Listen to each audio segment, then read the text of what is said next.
do do do do do do do do do do do do do do do do do do do rap pop pop pop pop ding. Hello and welcome. It's Andrew, your favorite sociologist, and today I am going to go through my rampantly speculative but always informed and always controversial opinion on what happened in UFC 261. Now, I want to focus on the title fights of the card, but I am going to go through the entirety and cover the other two fights really quick. You know that I like looking at body language in all of this combat sports, mixed martial arts, in this environment. And sometimes we need to listen to what our bodies are telling us. For instance, if your body is using this kind of language to communicate to you, what it's basically telling you is that you can't walk and that you probably shouldn't fight. Now, lucky for everyone, we had ringside physician Joe Rogan with X-ray, MRI, and CT scan vision, who happened to see that Crute got hit on his nerve. I don't know if it's a nerve. If it's a nerve, it might come back. I don't think so. I think the nerve got him. Look, it's the nerve. Now, he was right with his speculation, but what's going on is more than just a funny bone hit. You don't have the time to rub it and recover. He had 1 minute, and when you step down on something like that you can't feel, you're more likely to roll it. And we saw Crute roll his ankle a couple of times as a result of that. If he didn't try walking on it, that wouldn't have happened. So it's not just that your opponent's an even bigger threat to you. You are a threat to yourself by simply trying to take a step. And when you roll your ankle, it's more prone to rolling forever. So he could have just sabotaged the rest of his fight career by trying to power through for that one loss, even the demonstration between rounds where he tried to show that he could walk. But that wasn't the only controversial leg issue of the evening, and we saw something very eerie again in the very next match. Definitely a sign you can't walk, and if you can avoid stepping down on it, you probably shouldn't do that either. Yeah, the fight's definitely over after that, and although it was, if you watch the video closely, Uriah Hall was responsible for it because he moved his leg out and turned it just an ever slight amount, which caused Chris Weidman to hit just ever so slightly differently than he did. But Uriah Hall is still understandably upset by this because he essentially proved that we're living in a simulation. It would seem to follow that the odds that we're in base reality is 1 in billions. But getting beyond that, we have the title fights to talk about. And this is really exciting because the first one was between Shevchenko and Andrade. And I just want you to take a look at some body language that's really, really interesting and ask you what you think this body language is telling us. Now, I'm not talking about the hug. I'm talking about this. Now, I am not a doctor, but I have taught classes on drugs and their effects at a couple universities for a significant time, and I know, because it's really available in research that's really out there, and it seems almost common knowledge, that trapezius muscles have a lot more androgen receptors than a lot of other muscle groups. So if there's something weird going around with your androgen levels, then chances are your traps will become disproportionately large in comparison to your other muscle groups. Now, this is even more unusual in female athletes. So when you have a female athlete that has neck muscles like a rhinoceros, Just how big of a disparity between normal and outsized do you need to scratch your head and say, you know, I really think this person might be introducing androgens into their system artificially? I don't know for sure, but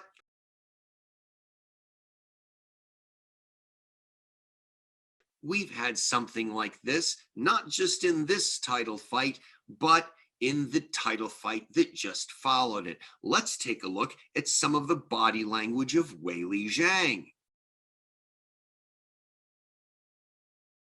If I did shrugs with milk gallons full of ball bearings for a year, I still wouldn't have the kind of traps that this woman's got. I mean, there is a shadow between the strap of her shirt and her flesh because the muscle is so big it lifts it right off of her chest. Now, there's something else in this fight that was a subject of the matter that leads to even more of my speculations that maybe this person, Weili Zhang, is getting a steroid routine or some other PEDs administered to her while she is sequestered away in China. We all know about the probing that China did to our own officials when it came to testing them for the. And we know that they probably wouldn't freely let USADA reps in and out and have access to their athletes. We know that there is a little bit of funny business. We know in past Olympics what they've done in terms of a state-sponsored, state-administered program to kind of keep the lid off of a lot of illegal competition. So what do you think is going on? The biggest takeaway for me from all of the athletes that will be competing from China is how strong they all are. Almost every single one of the athletes has set records at the PI in Shanghai, and massive records. The Chinese flyweight who's coming in, he actually has, I believe, set a record even stronger than Francis Ngannou for punching power.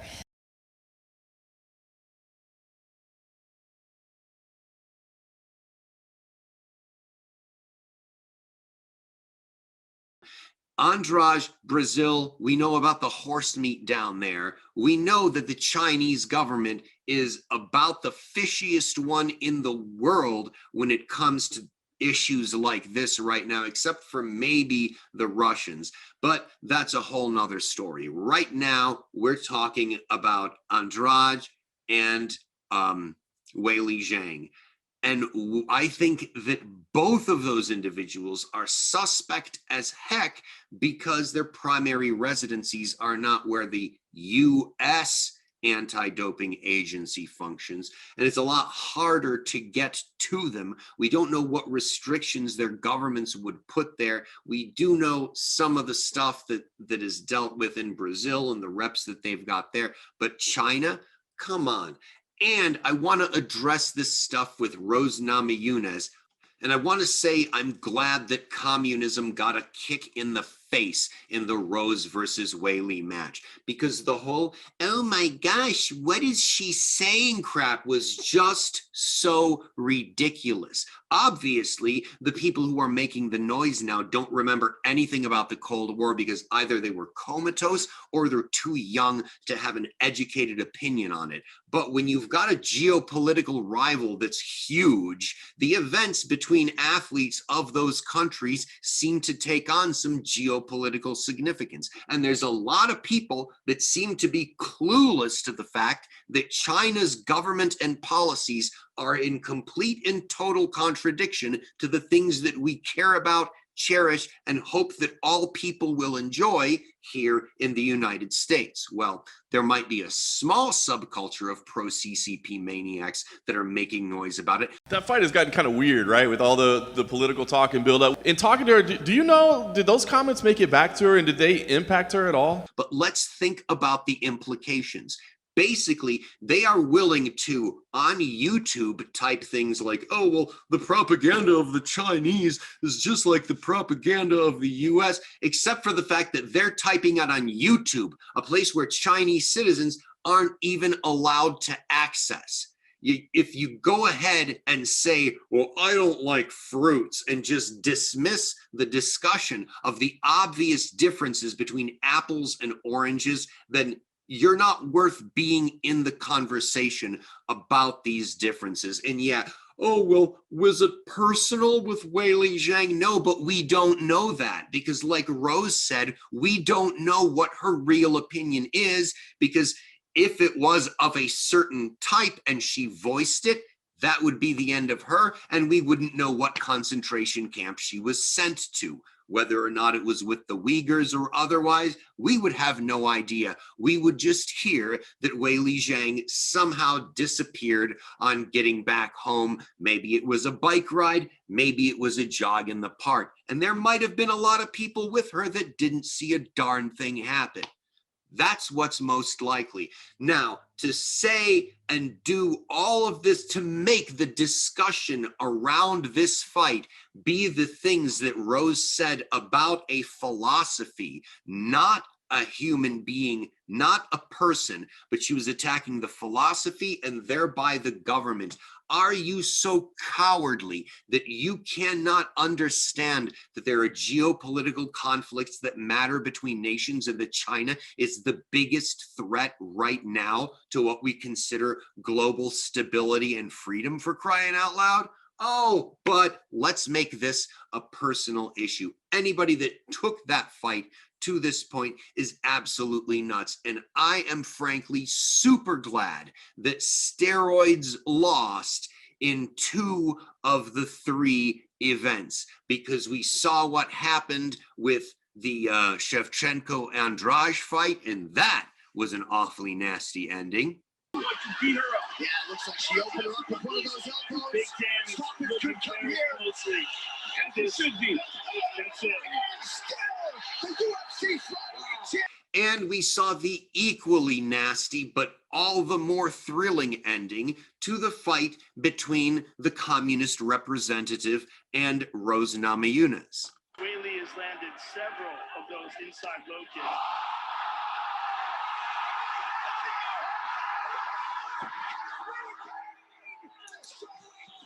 Now, I believe in both of those fights that skill and training and will beat out PEDs and steroids and the advantages that they give. But that is not necessarily the case all the time, because when fighters are equally matched, or when one outmatches the other a little bit already, steroids and PEDs can provide a massive advantage. And if you think only females can get disproportionately large trapezius muscles because of the disparity of androgens in their system, men's bodies also have a baseline. And when it looks like you have flesh wings trying to grow out of your back, there might be some questions to ask about that. So let's take a look at the body language in the final event here. That looks like some meat wings to me, but that's not the only thing. We did see an unusual amount of what seemed to be acneic remnants on Kamaru Usman's back. Now, perhaps we will hear that this was an allergic reaction from the bed seats of being sequestered in the fight hotel during the pandemic, but they were in Florida. They had a bit more freedom. They could have gone to Walmart and got some hypoallergenic sheets instead of breaking out like that. But what exactly is going on? Because I would think that if a man used some artificial hormones and otherwise to the level of getting his trapezius muscles to 10 times the size they should be compared to the other muscle groups that surround them, that it might also cause some kind of acne, because we know about the sensitivity of body and acne to hormones and other stuff that you put into it. So it does kind of make you scratch your head if you're really looking out for that stuff. But a lot of people now have simply dropped the PED discussion. Some people are well aware of the prevalence of steroids that still exist. Everybody's on steroids. But others think that just because we're doing random testing, it scares the heck out of a lot of people. But look at the amount of times that they test the athletes and look at the windows in between them. If you know what you're doing and you're willing to take even a modicum of risk, you could easily do a cycle of something in between the times the tests are administered. And that is pretty much common knowledge to anybody out there. Some stuff is out of your system in 3 to 4 days tops. So if you get tested a couple times in a row and you know nothing's coming for a while, guess what you're going to do if you're cut from the cloth of taking any advantage you can get when you want to and when it's available to you. So come on. It's not that testing is going to prevent all of it. And we've seen people get caught. So we know that people are still trying. Now, are you telling me that a guy with traps like this, and acne on his back, who is able to KO somebody who's never been KO'd with a punch like this? And of all the superlatives,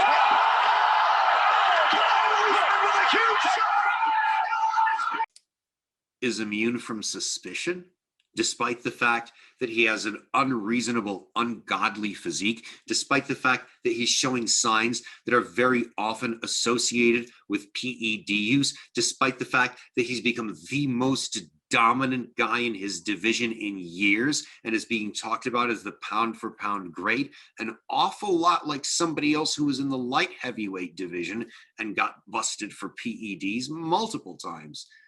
Can't exactly ignore that. Now, do I have definitive proof that any of these people are on performance-enhancing drugs? No. All I have are my suspicions. But as I've told you, those suspicions are based on a lot of information that just doesn't seem to fit the puzzle. When you've got a cluster of things together, it usually indicates something that no one thing elsewhere would indicate. So I hope you guys are looking for all of the telltale clusters, because suspicion is often how we wind up investigating and getting to the bottom of things. So perhaps there should also be a reasonable suspicion clause in people's USADA contracts. So if somebody, especially their opponent, is suspicious of them using PEDs at any given time, to make it more so than random, they can call the number, pull the cord, do whatever it is to get that person a test. And if we have a reasonable suspicion clause, it will be a lot more effective than just a random clause. Not sure exactly how they are, but if it's not in there, it could definitely use to be added. Thank you so much for your time. I hope this was informative and entertaining. If so, please click the like and subscribe buttons. I try to do one actual body language analysis video and one other video each week, and would love to have you on board. So again, click that like and subscribe buttons. It really does a whole heck of a lot of help to somebody who's just starting out and has the numbers that I do, because they grow exponentially. And I do hope to see you in another video. Thanks again for your time. Appreciate it. Ta-ta, farewell, and good luck, everyone. Bye-bye.